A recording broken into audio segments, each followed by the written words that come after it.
With the release of Silent Hill F on the horizon within the coming weeks, I took it upon myself to play all 4 of the original Silent Hill games that were created in the late 90s and early 2000s by a small development team at Konami that was known as Team Silent. Before I discuss about Team Silent as a whole, my introduction to the Silent Hill series was through the incredible Silent Hill 2 remake, which was released in October 2024, and let me just say that this game was a blast from start to finish and genuinely was my favorite game released last year. This remake was honestly the best way for me to get into the series, as this game made me crave even more Silent Hill content, like Silent Hill F and the upcoming Silent Hill remake that are yet to come out. But back on the topic of talking about Team Silent. Team Silent was a small, talented development team that was working for Konami, which comprised of other Konami employees who were seen as failing in Konami's other titles. Around this time, Resident Evil 1 was released back in 1996, and was a huge success. And while not the first survival horror game, it's truly the game that changed the horror genre as we know today within video games. Before I get to talk about Silent Hill as a series, this video isn't going to be a deep dive in each game, as I want to cover these games in their own separate video, so this video will be more of a retrospective, and honestly, I just want to express my feelings on these games because I love all of them. But back on the topic of Silent Hill itself and its development, Konami, after releasing Metal Gear Solid, wanted this brand new team to create a horror game that was Hollywood style just like Resident Evil. But instead, what we got was something far more disturbing and grounded compared to every other horror game at the time. And this game, of course, is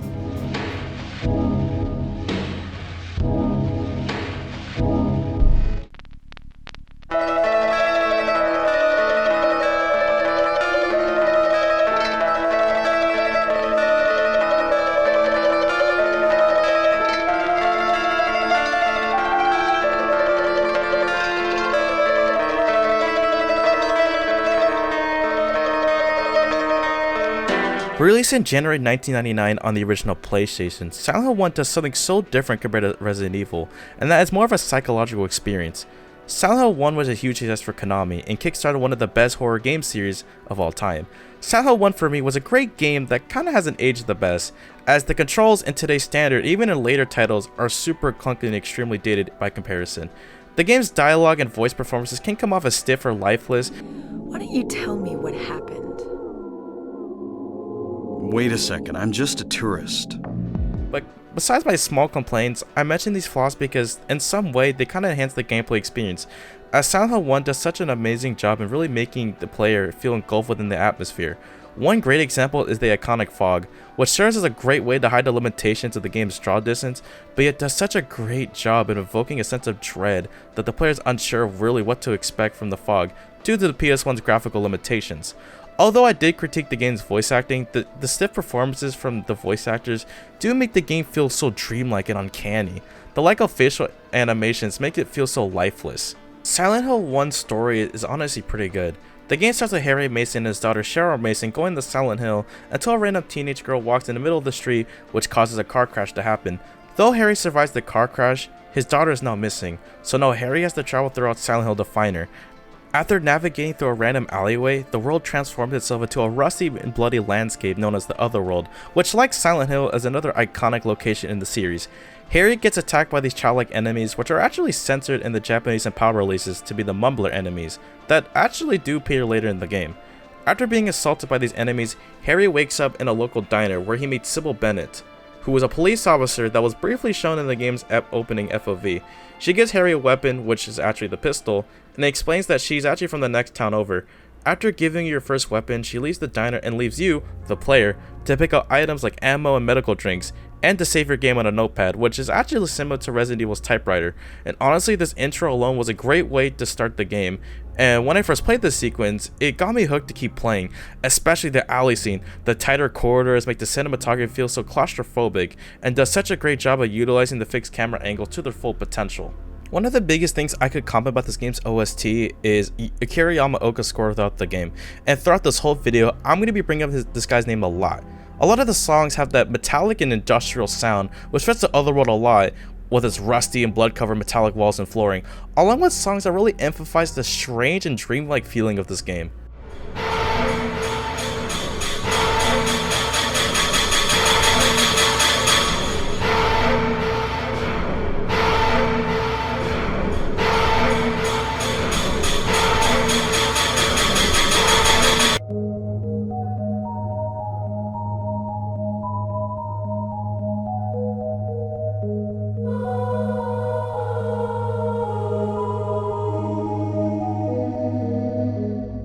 Though I love Yamaoka's genius score in this game, his composing and music gradually get even better with the sequels that are yet to come. One major flaw I have with this game in terms of protagonists, and it does get better with the next two games, is Harry Mason himself as a character.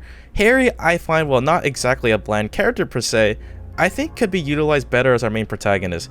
His motivation for finding his missing daughter are compelling enough of why I want to root for this guy in the end, along with giving us the reason why he cares about his daughter, and also the fact he lost his wife.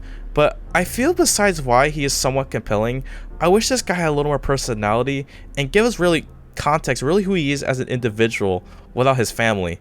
And Silent Hill 3 does fix this, but I kind of wish this was explained more within Silent Hill 1 itself. Overall, Silent Hill 1 is a great game that hasn't aged the best compared to its sequels. The game's controls are super janky, and the graphics, while not the best, honestly emphasize that sense of horror for me that a lot of even PS1 style indie horror games have today.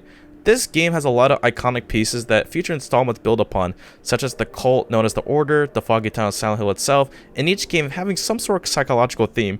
For this game, these themes were abuse and manipulation. Another thing we can argue about this game is being forced to indoctrinate with religion. And honestly, characters like Alessa and Lisa are characters that are a great example of these themes I just mentioned. Alessa was a teenage girl who was forced into religion because of her mother Dahlia, who was the main villain of the game. Alessa had these psychic powers which caused her to be an outcast and bullied, which people considered to be a witch. Along with the abuse from her mother, a lot of these traumatizing events are even reflected in the game's enemies that you come across. Lisa, on the other hand, is a nice nurse that you meet in the other world, and personally for me, Lisa was such a standout character as she has such a sweet demeanor, but also a mystery of why she was even in the other world. And as it turns out, Lisa was a victim of another villain of the game named Dr. Kaufman, who was a sleazy drug dealer and manipulated her into continuing the operation of Alessa, despite her not wanting to continue the operation. A lot of the stress was casted to Lisa, which led to her death, which was revealed in the Silent Hill prequel comic Silent Hill Cage of Cradle. There is so much with Silent Hill 1's story I could explain, but I'll save a lot of that for a future review of the game. Overall, Silent Hill 1 is a great introduction to the series, and while not my favorite game, I appreciate a lot what this game really impacted within the horror genre in video games, and obviously a sequel had to be made. But what people didn't realize is how much this sequel would truly change everything in the series going forward.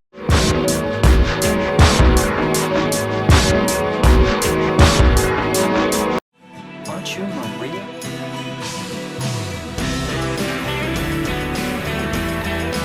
A lot of video game sequels aim to be bigger and more expansive compared to their predecessor, but Silent Hill 2 takes the Silent Hill series in a completely different direction.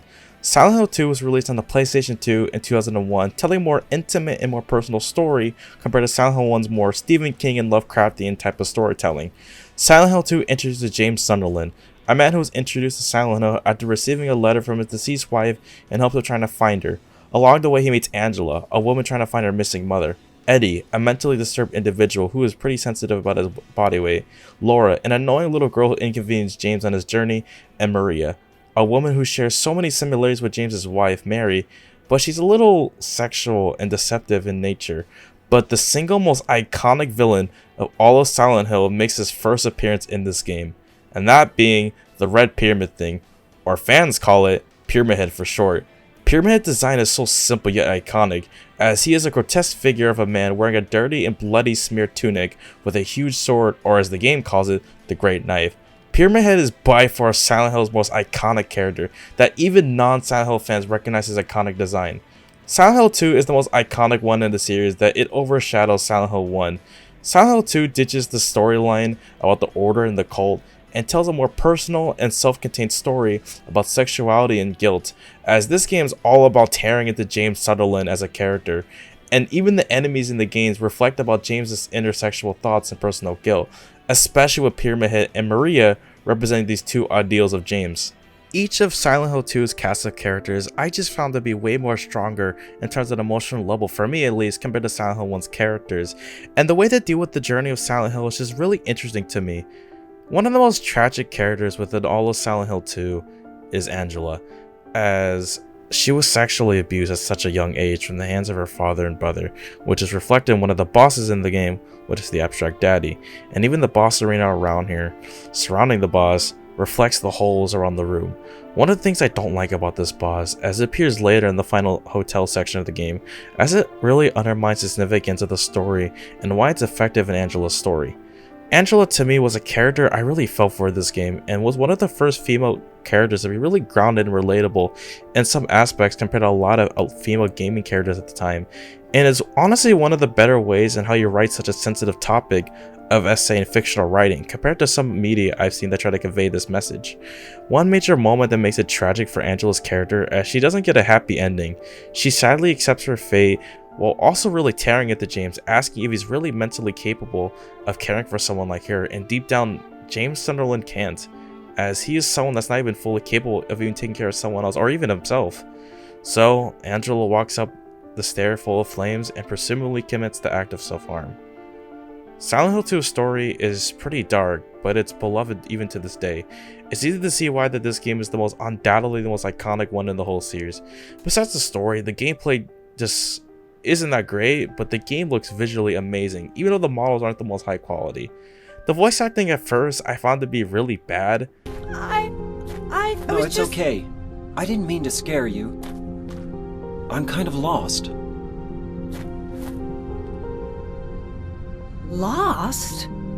But as the game goes on, I actually didn't really mind the voice acting. Maria for me was a huge standout, performance-wise. Anyway, I'm glad you're alive. Anyway? What do you mean, anyway? You don't sound very happy to see me. I was almost killed back there. Why didn't you try to save me? Since we're on the topic of audio performance, this soundtrack hits so much harder than the original. Silent Hill 2 has a more rock-inspired soundtrack and less industrial sounding than the original. I found this game to be one of Akira Yamaoka's best compositional work of the entire series. It was so good, in fact, I had to buy the soundtrack physically.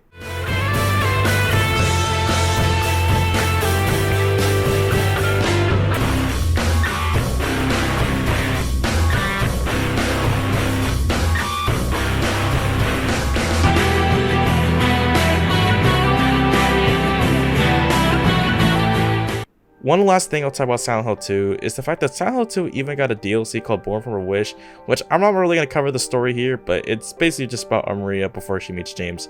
Overall, Silent Hill 2 is still a masterpiece to this day, and it is a great game, but people kind of wanted a sequel that truly follows up on Harry's story after the events of Silent Hill 1, and only 2 years later, we finally got that proper follow-up to Silent Hill 1.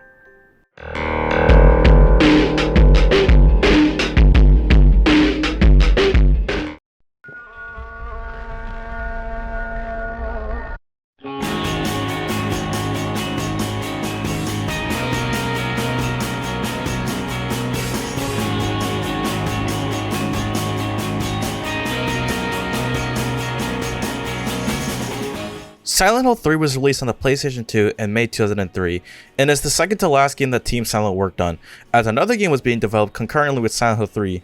Unlike Silent Hill 1 and 2, you get to play as a female protagonist named Heather Mason, and honestly, she might be single-handedly be the best protagonist in the whole series. Heather Mason is the adoptive daughter of Harry Mason at the end of Silent Hill 1, but later in the story, she is revealed to be a reincarnation of Alessa and Cheryl combined. Heather, unlike the other two protagonists, has way more personality and feels way more relatable compared to the two protagonists before her. Heather feels more grounded in reality, and the game does such a great job making her feel for her struggles. This game makes you really feel for Heather's story, as Alessa before her, Heather is once again being forced against her own will into the cult of the Order. This game honestly made me wish they would carry more of the personal storytelling as they did back in Silent Hill 2, but instead they go back to the cult storyline in Silent Hill 1.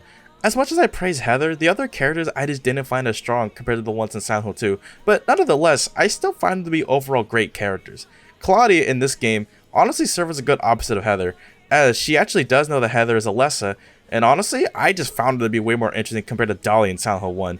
Claudia, while not my favorite villain, I feel like she is pretty compelling. Her mind being corrupted because of the hope of a better world, and of course her feeling the guilt to someone she looked up to, which of course was Alessa. Vincent is a pretty intriguing character to me, as at first the game makes you think he's just simply one of Claudia's pawns, but later on he's more of a morally ambiguous character. Vincent to me felt kinda weird and kinda creepy from his introduction, as I felt for Heather's struggles of anxiety about why he knows so much about her past, and the question of should he even be trusted or not. Another character is Douglas, which is the detective of the game, and honestly I feel like he's kind of the straight man of the game, He didn't really see much things going on in Silent Hill 3, and later on in the game he just felt like a plot device for Heather to go from point A to point B in Silent Hill. I think Douglas is a fine character, but I wish the game really did more with this character, and honestly I would like a Born from a Wish kind of DLC to flesh out his character more. Silent Hill 3 is all about accepting your identity in womanhood, as this time around Heather, time and time again throughout the game, it's constantly reminded by Claudia and Vincent of her past being both Cheryl and Alessa, and even the other world shapes itself to feel like similar areas like Silent Hill 1's locations. Along with showing visions of Alessa and Cheryl's past, at the end of the game, and also by the way my favorite boss fight of the whole series, is the Memory of Alessa boss, as it truly represents Heather finding her inner emotions of hatred and pain and suffering that she felt during this game. At the end of the game, Heather decides to rename herself back to Cheryl and accept the fact that she's also Alessa. Heather in the story struggles so much as a teenager and also deals with a lot of disturbing topics of unseen men either stalking her or giving her such uncomfortable or unwanted attention towards her. The cult tries to force Heather into birthing a godlike being just like what they tried to do with Alessa, and Heather deals with her own body issues, which she actually explains at the beginning of the game, and the mannequin she sees later. The enemies in the game, just like Silent Hill 2, are way more sexual in nature, and there's even imagery like blood or the use of red representing menstruation, that even the final boss arena literally looks like a female reproductive organ.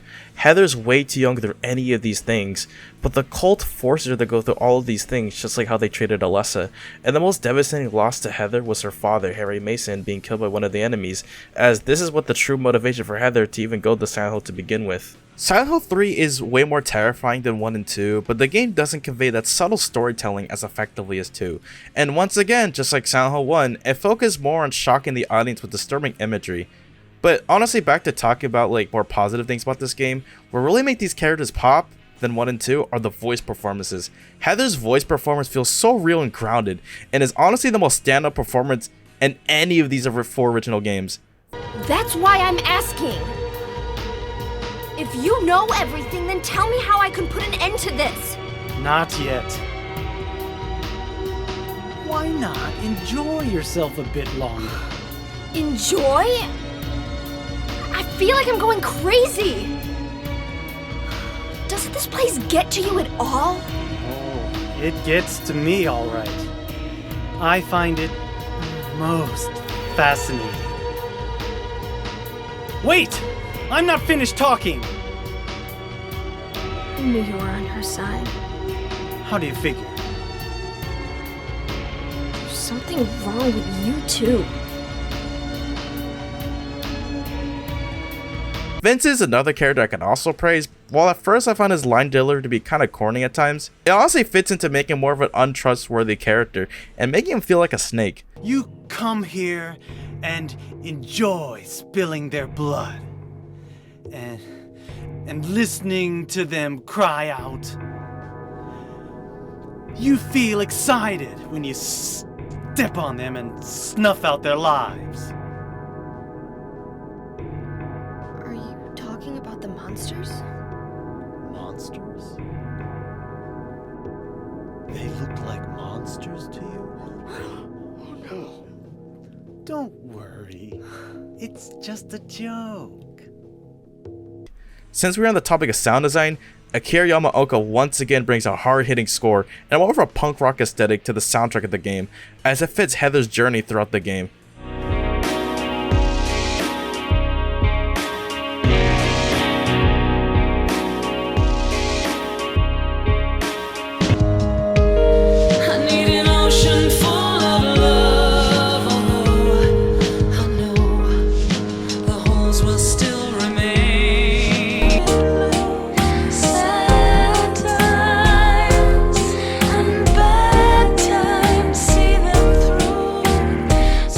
The gameplay feels so much improved than 1 and 2. While the game still uses tank controls, you can actually now parry some of the enemy's attack with the katana item. One thing I forgot to mention about the game is that Silent Hill 3 looks so visually amazing by today's standards. The motion capture technology looks way improved over 2, and overall the game's graphics for being a PS2 game look phenomenal by today's standards, and it's a major improvement over 2. Silent Hill 3 reuses locations from Silent Hill 2, and I honestly wasn't the biggest fan of this. I get that the game was made during a short time, but the other locations felt original enough while using the same locations as 2 kind of felt lazy to me. The final act taking place in the amusement park does kind of make this up for me though. Overall, Silent Hill 3 is a great way to end the original trilogy, as it does such a great job as losing tie-ins in Silent Hill 1. But overall, I think the game should have continued Silent Hill's more personal take and storytelling just like 2 did. Heather is by far the most iconic character in Silent Hill, right next to Pyramid Head, and hey, this game even introduced Robbie the Rabbit, who would go on to be a secondary mascot just like Pyramid Head, or even at this point the main mascot of the series. Silent Hill 3 and a spin-off project were being developed around the same time as each other, and while the project was originally going to be Room 302, the developers decided to rename it to something that would fit with the rest of the Silent Hill branding, and this game ended up being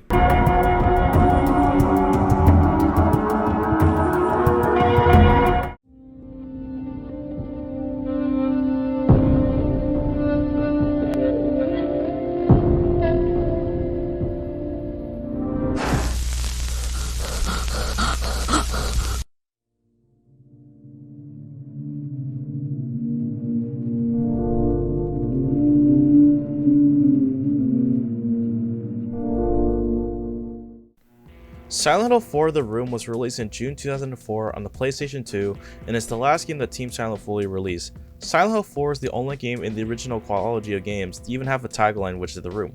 Silent Hill 4 takes the series in a whole new direction in terms of gameplay and story. The gameplay is vastly different from Silent Hill 1 to 3 and uses control schemes that no longer use the tank controls. And the game uses a wind-up bar feature that hit the enemies more efficiently.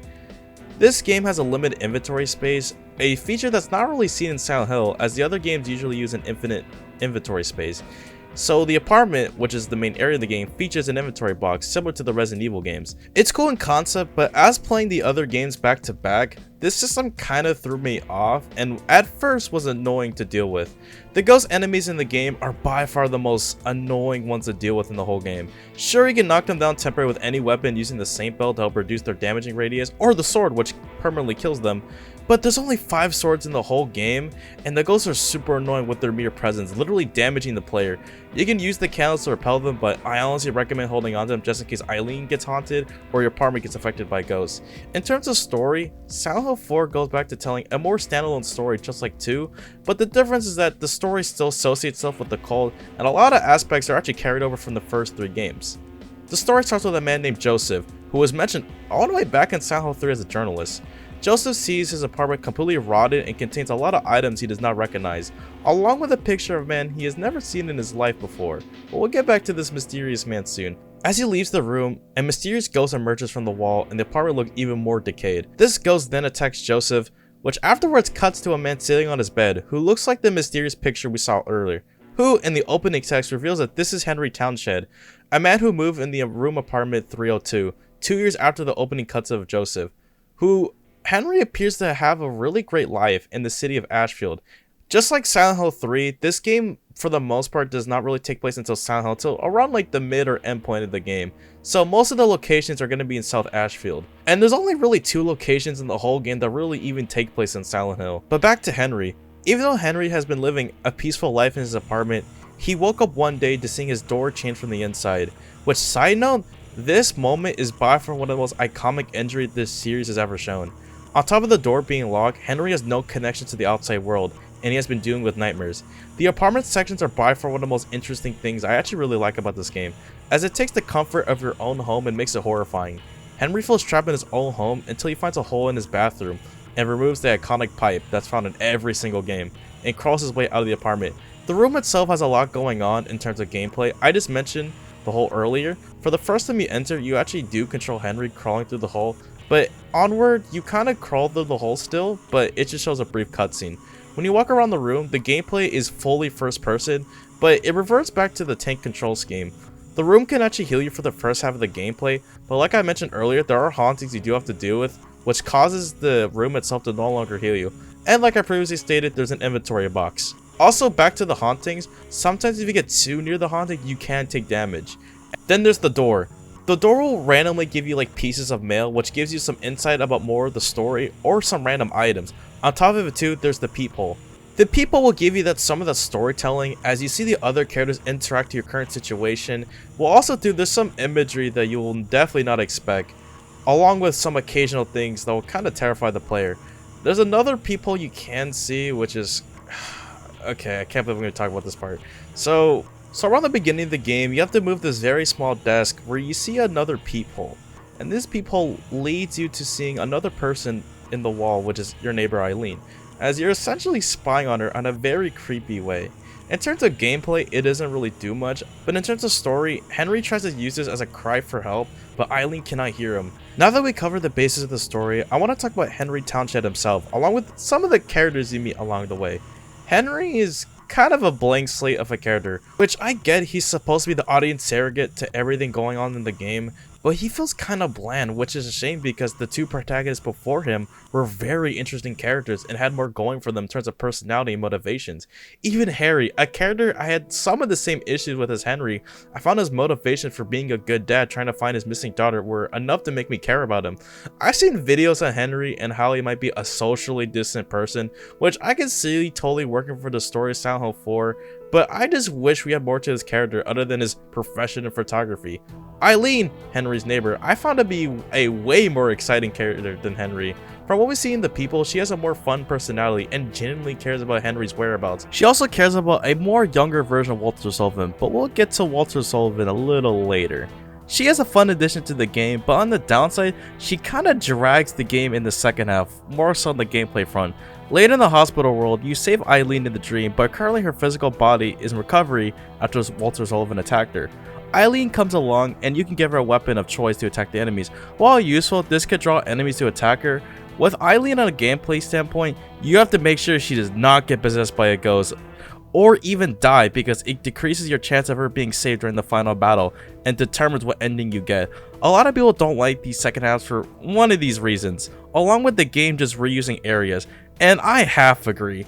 I don't mind Eileen tagging along as she helps a lot with solving some areas, and she can even read things that Henry isn't able to read. And honestly, if you really think about the story, Eileen has way more to do in the story, and I honestly find her to be a way more interesting character than he is. Eileen, before the events of Silent Hill 4, actually met Walter Sullivan as a kid by giving him a stuffed animal, which he actually carries to adulthood. Eileen later in the story gets saved by Child Walter, and she has a lot of empathy towards the kid and wants to help him, as I stated earlier. Since I've been mentioning his name over and over, I think it's time I talk about, and honestly, one of the most tragic Silent Hill villains, Walter Sullivan. Walter Sullivan was mentioned all the way back in Silent Hill 2 in a newspaper clipping that ended the lives of 2 children and eventually took his own life. The enemies in Silent Hill 4 represent all the lives and victims that Walter took away. Silent Hill 4 has a group of side characters I didn't talk about as much as they die so quickly in the story and eventually turn to more of the ghost enemies we see later. Walter feels like the most tragic character because of his connection to the apartment, as his family used to live in room 302 until they abandoned him at such a young age. Frank Sunderland, yes! Frank Sunderland, James Sunderland's dad, takes the umbilical cord for himself and refuses to get rid of it. Walter was sent to an orphanage which was mentioned all the way back in Silent Hill 3 and was corrupted by the cult and believe it can bring back his mom, as he keeps going back to room 302 to see if she's really there. Eventually, Walter discovers the 21 Sacraments, which really turn him to the psychotic serial killer you see now. But the Walter you see is actually a ghost of his body you find later nailed to a cross. Each of the characters, including Eileen and Henry and Walter himself, are all representative of the numbers of the 21 Sacraments, and the young Walter we see in the story is considered to be evil, but from my perspective, I view him in the story as Walter's innocent side before he became engulfed in the 21 Sacraments, and the adult Walter we see is a manifestation of him trying to complete that mission. After rescuing Eileen in the hospital, Walter will be in every single area, and he can be a nuisance to deal with, but you can use any of your weapons to stun him temporarily in a way that kind of makes him kind of like a stalker enemy. But as the game goes on, especially with the apartment world, he becomes kind of like Pyramid Head in terms of gameplay. Overall, I found Walter to be one of Silent Hill's best villains, and I kind of wish he was talked about more, just like Pyramid Head is. Before I really end this section with Silent Hill 4, I wanted to talk about some additional things about the game, like the sound design. The sound design in this game can go from amazing to something that sounds like stock audio are literally borderline goofy sounds.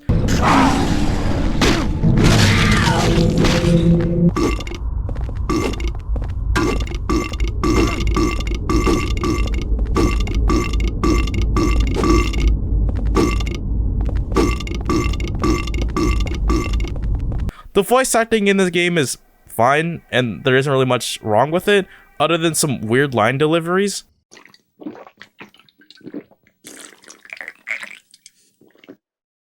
Oh man, that was awesome.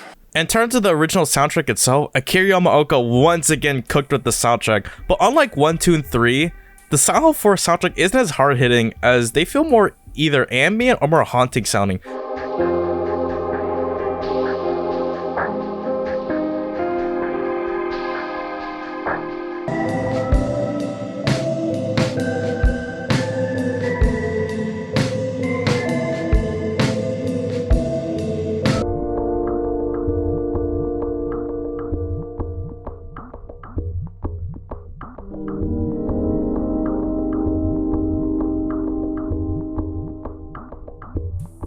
The main theme song, Tender Sugar, was a lot more punk rock of a sounding song on every other release, but it was altered to fit the direction of the other songs in the OST in terms of atmosphere.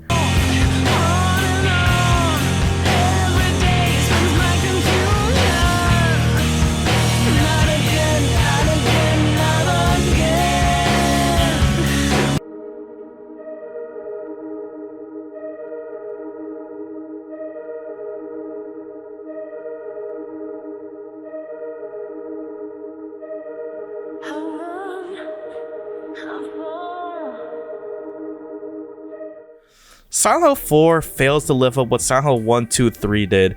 Gone are the days of the dark and tight corridors, and instead there are more open and typically well-lit areas. Due to the changes in level design for the game, I find the game to be less scary compared to the 3 games before it. The radio, a series staple, is completely gone, as sure, it can create some creepy scenarios without it. Without the dark and tight corridors, and the fact that every area is well lit now, it eliminates that feeling of tension that comes with not knowing what the enemies were coming towards you, which made the other 3 games so terrifying. In terms of visuals, Silent Hill 4 doesn't really change much, and if anything, Silent Hill 3 looks slightly better because of the lighting engine of 3. But overall, Silent Hill 4 is still a good game by today's standards. It wasn't as impressive as 3, but Silent Hill 4 on release was a bit of a mixed bag for longtime fans of the series, and is considered to be the black sheep of the original 4 games. I actually personally liked the game, but I felt that it didn't live up to the legacy of the first 3 titles. As a standalone game though, I think it's great. It told a really great story, and the ideas of gameplay, while a little too ambitious, were something I appreciate about this game. But after Silent Hill 4, what was really next for Team Silent, and more specifically, the future of Silent Hill as a whole? Hey guys, so this part isn't really scripted, and it's not going to be too much editing here, but this is going to be kind of a tier list, be ranking the 4 original games right here. We're not going to touch the later games, not even Silent Hill 2 Remake. We're going to be ranking the 4 original games. So the first one, we have Silent Hill 1. Silent Hill 1 is a great game, but it hasn't really aged the best. Harry Mason is an interesting protagonist, but I think Silent Hill 3 kind of did him a bit more justice. But overall, Silent Hill 1's story was really good. I mean, sure, there could be more things to really expand the story, but I think overall, Silent Hill 1's story is really good. Just the gameplay, like I said, doesn't hold up the best, but I think overall, Silent Hill 1 is a great game, and I think this is the best way to really introduce the franchise, and it sets a lot of things going forward to the story, so I would give Silent Hill 1 B tier. Next up is Silent Hill 2. I mean, come on. This is the best game in the series. I think Silent Hill 2... It's not even I think. It truly is. Silent Hill 2 is truly what really brought Silent Hill to the forefront. This is the game that really introduced so many iconic moments to the franchise, telling a more personal story. Pyramid Head, who a lot of people if you talk about Silent Hill, a lot of the things they talk about is from this theme. Things like I think the song is a Theme of Laura. I think so, right? I think it's the reprise version. Yeah, that one. And Pyramid Head himself. Those are if you bring up Silent Hill, they're gonna bring up this one specifically, because Silent Hill 2 just outshines the first game. In terms of visuals, this game looks better, but I think gameplay wise, yeah, no, the gameplay is not that great by today's standards, I ain't gonna lie. But overall, Silent Hill 2 is truly a game that even now still holds the test of time. That even the remake, I love the Silent Hill 2 remake, but there are some things that the remake could not come close to the original Silent Hill 2. Next up is Silent Hill 3. Silent Hill 3. Actually, hold on. There we go. Why can't I move the tier list? But anyways, Silent Hill 3. Silent Hill 3, I think, kind of combines the best of both worlds from 1 and 2, but the game does feel kind of rushed. first of all, Heather Mason is by far one of the best protagonists in these 4 original games. But I think I said this earlier in the video about the whole like cult stuff. I really like Heather so much that to me, like her whole story, I really like what she personally go through in the story. And come to think of it, this game was truly like, I think this game like truly is like what really makes this like franchise, mostly these like a perfect trilogy right here. Silent Hill 1, 2, and 3, like this right here is your perfect trilogy right here. But I do kind of think that this game is like, I kind of don't like the fact that they reuse assets from Silent Hill 2. Like I get it, you know, the game was made during a short time and they're developing another game at that time, but I kind of wish we got some like more original areas, I guess. I don't know, maybe this is kind of a nitpick, right? I forgot to mention that in my video, but it is just a nitpick because it is kind of cool seeing like things like Brookhaven or Heaven's Night. It is kind of cool, but overall I don't think I'm really the biggest fan. But like I said though, the carnival section at the end was really cool though. Next we got Silent Hill 4. Silent Hill 4 is a game that I kind of came to love more like moments like after I was like done playing it. Like the more I kind of understand the story a bit more, not that I didn't understand it before in my first playthrough, I think I understand it quite well, but the more I think about this game, the more I kind of like it more. Do I think it's better than the first 3? No. But I think in terms of gameplay, I think it's a vast improvement, and there's so many cool concepts with 4. Like I really like the concepts that they did with 4. It's not perfect. I think the protagonist is kind of bland. Like he's okay. Like I said, I've seen so many videos about why Henry Townshend might be like have like social anxiety. Why, you know, Henry Townshend is, you know, I've seen so many videos like that, and I get it, right? I totally see the vision, but I kind of wish within the game itself we really got more. And I know why they made Henry kind of like this is because they wanted to make more of a realistic protagonist. But like, because like Henry, like unlike the other 3, he doesn't like, he's not some like manifestation of God. He's not a man looking for his child, or he's not like some like guy who's like you know, that's repressing all that trauma and guilt. He's just us. Okay, not exactly us, but he's just a guy. You know, he's just an ordinary guy. And I kind of wish the game, like, if you're gonna make him an ordinary guy, fine, I'm okay with that. But I kind of wish you gave him a little bit more to his character. I mean, yeah, sure, there are some subtle things like his love for photography, but I just think the other characters is way more interesting. Mostly like the main villain Walter and Eileen. Yeah, Eileen. The second, like with Silent Hill 3, I don't like the fact this game reuses locations.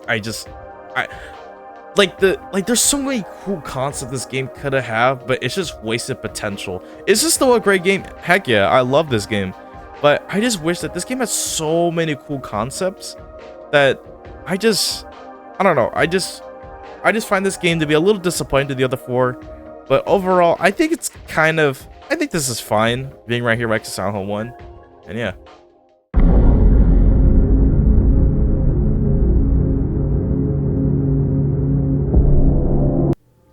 Team Silent was in talks of making a potential Silent Hill 5, but sadly Konami disbanded the team in 2007 and gave the series to many American developers that made mostly either bad or mediocre games that could no way top those original 4 titles.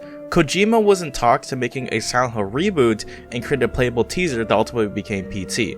But that game revealed itself to be Silent Hills and eventually was scrapped and Kojima was fired. Silent Hill became a dormant franchise until the 2020s when we got the release of many Silent Hill projects. But the original 4 Silent Hill games made by Team Silent have become one of my favorite gaming and horror franchises in history. Despite their flaws, I enjoyed all of them, and playing them made me realize that these games have a great deal of love and passion put into each one. The games have a lot of replay value, as you can get weird unlockables or other endings depending on your choices you make on your playthrough. Even though Silent Hill is a really dark franchise, there is tons of goofy shit like aliens and a dog that was behind everything in Silent Hill 2. Something that really sucks about this series is the fact that a lot of them don't really have ways to really play these games on modern systems. Silent Hill 1 is available through the PlayStation 3 store, but only really time will tell when that store will get shut down. Silent Hill 2 and 3 have a weird HD collection and is the horrible way to play these games in modern systems, and these games really made unnecessary weird changes to the originals. Someone at fucking Hijinks Studios thought it was necessary to change the fucking font to Comic Sans in the HD version. Yeah, cause Silent Hill 2 though does have an excellent fan mod that allows you to play on PC, and as I mentioned earlier, Silent Hill 2 does have a really good remake, and I think it's just as good as the original. Silent Hill 4 is luckily available on GOG, and even got patched for certain issues. I would love for one day for Konami to make a master collection of these games just like what they did for Metal Gear Solid. Before I end this video, I would like to say that thank you for Team Silent for creating an amazing horror series that truly changed the genre and revolutionized psychological horror in video games. Oh yeah, I forgot to mention the next video will be about Silent Hill F, and the game's pretty good, so yeah.